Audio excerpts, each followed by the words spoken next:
Hey everyone, Ezor here, and today is the expert video day.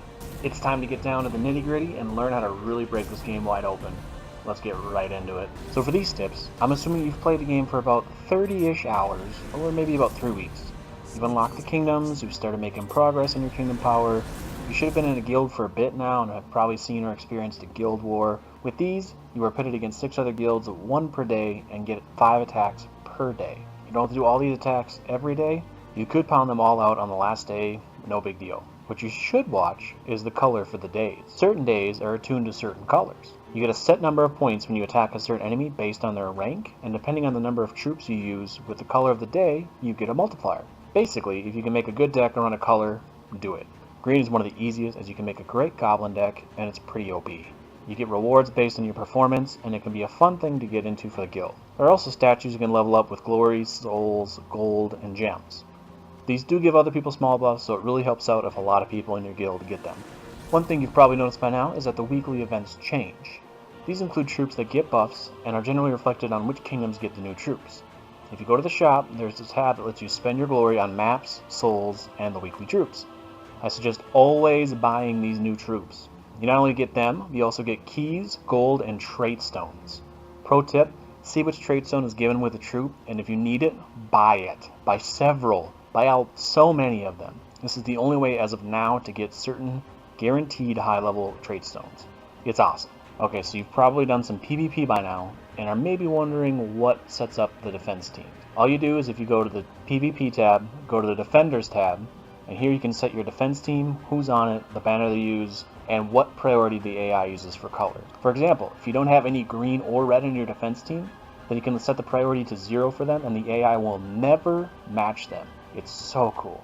I'll get into some really good defense teams in the meta episode. I will cover my primary one here a little bit later, but I did also forget to mention that as you do PvP, you will have different ranks that go up, and you get rewards based on what rank. As you go up in the ranks, you get more and more rewards. There is a list on there, you can check that out in the PvP tab, and they reset every week, so you can always get those every single week.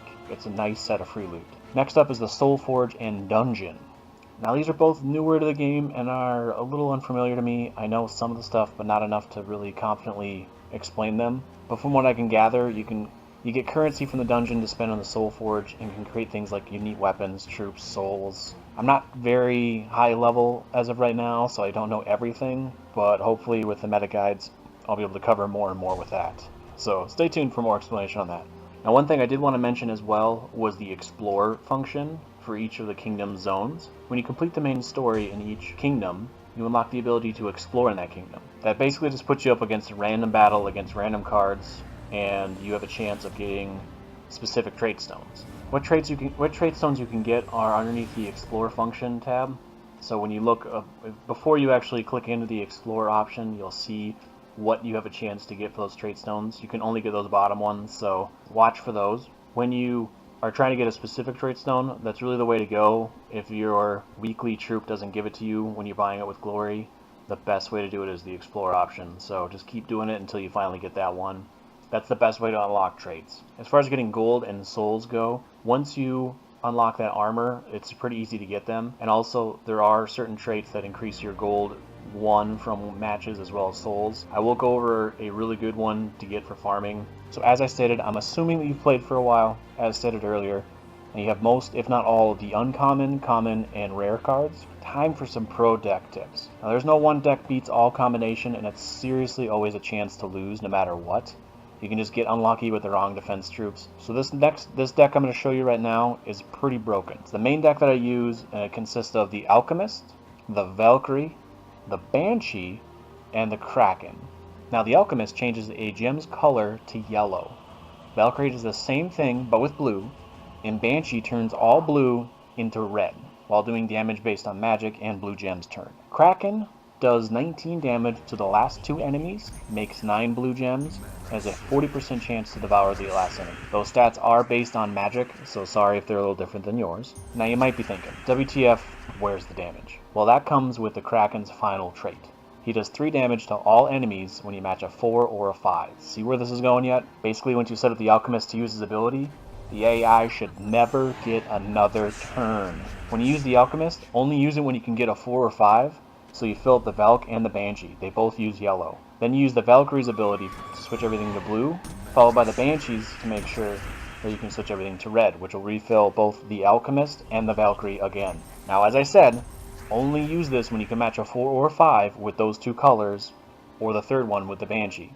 Now this is huge because you will always get 4 and 5 matches, which gives you non-stop extra turns. And with the 4 and 5 matches and the extra turns, the Kraken's gonna be all like, I hear you like tentacles, AI, cause you're into that. And you're hitting them all the whole time like pew pew pew pew pew. I know that's a laser noise, but that's all I got right now, and then they die. Oh, and the only time you match anything on the board yourself is when you have a 4 or 5 skull match, just so you can do the extra damage. Otherwise, just keep using those abilities. It's so broken, and it seriously makes the game a little less fun, but you almost never lose with it. The only way to lose is if you give the opponent a turn, and then they kill any of your troops. You can still turn it around, but it's a complete combo with all, and losing one seriously hurts. Oh, and Frozen will shut you down. Like, every time. That's about the only thing that'll make you lose, though, and again, if you never let them give a turn, you'll win every time. Now that I showed you my main attacking force, I'm going to show you what I have for the defense force. Now, admittedly, I have not updated this defense team in quite some time, so when I was looking at this, I decided I should probably go back through it, so expect a new defense team on the next video, but for now, I have Emperor Corvash up first. He does true damage to the first two with his ability, stuns them, and his traits are just amazing. 25% less skull damage, stun on 4 or 5 match, and +3 to each stat on first spot. Now after the Emperor is Gorgatha. He's impossible to kill and fills up the other troops so quick. His ability is to blow up based on his magic a certain number of random gems, and you get all of those gems' abilities. His traits are that he has a 75% skill reduction. He's immune to burn, and he's a 25% chance to spawn a ancient horror on death. That's a potential 5th card for them to kill. Then it's the Kraken, for the same reason he's on defense. Those tentacles are just so dang OP. Finally is Queen Mab. She is by far one of the most used defense cards I've seen in this game. She does damage based on magic and the amount of mana each opponent has, and will get an extra turn if there are 13 or more blue gems on the board. But the really broken thing with her isn't her ability, it's her traits. She freezes a random enemy on 4 or 5 matches. So if one of your defenses get 1, 4, or 5, then you have a really good chance at winning. As I said earlier, the trick to winning all the time is to never let the opponents get a turn, and so when you get frozen, your extra turns no longer matter for that color. So if she freezes somebody who has yellow and red, all of a sudden, anytime you match a 4 or 5 with yellow or red, you do not get an extra turn. She's broken. So that's the expert tips. Like I said, it's all about the 3 cards, Alchemist, Valkyrie, and Banshee. Like I said, if you have those 3 cards and combo a really good card up front, you'll win about 95% of the time once you get used to it. Next video will be anything I've missed. If you have any questions, leave them down in the comments below, and I will get to them as well in the meta videos. I'll also show you a couple more good deck combos. This is just the primary ones that I use right now. Like I said, I'll update my defense ones and let you know what to use for those. If you liked the video, or if it helped you out at all, consider subscribing. I'll be doing a few more. I'll be doing quite a few of the meta videos, I think, just because there's a lot to this game, and it's always updating. Hope this video helps you win some battles. Thanks for watching. I've been Ezor, and until next time, keep your story going.